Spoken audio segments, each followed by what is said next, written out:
L'obiettivo della realizzazione della banca è stato raggiunto, ma anche stiamo raggiungendo lo scopo della realizzazione della banca. E lo scopo è quello di curare i malati attraverso l'utilizzo del plasma delle persone guarite dal Covid-19 che quindi hanno maturato gli anticorpi, materiale biologico che fa la differenza nel trattamento della patologia. Giustina De Silvestro è il medico che a fianco della regione ha prima sperimentato e poi implementato il sistema all'azienda ospedaliera di Padova.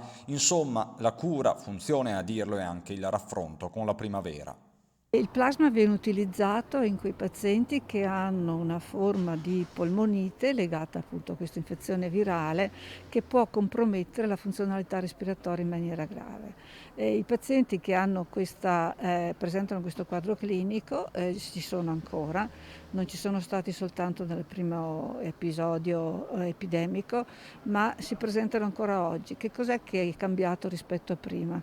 È che oggi abbiamo il prodotto pronto, disponibile, per cui possiamo somministrarlo in fasi molto più precoci di malattia. E a cambiare non deve essere soltanto la cura, ma anche l'approccio al contagio, come stanno chiedendo molti microbiologi. In pratica, quando una persona positiva al Covid ha una carica virale molto bassa, dovrebbe essere considerata negativa. Un accoglimento di questa proposta cambierebbe ovviamente anche le statistiche, oltre a ridurre il numero delle quarantene.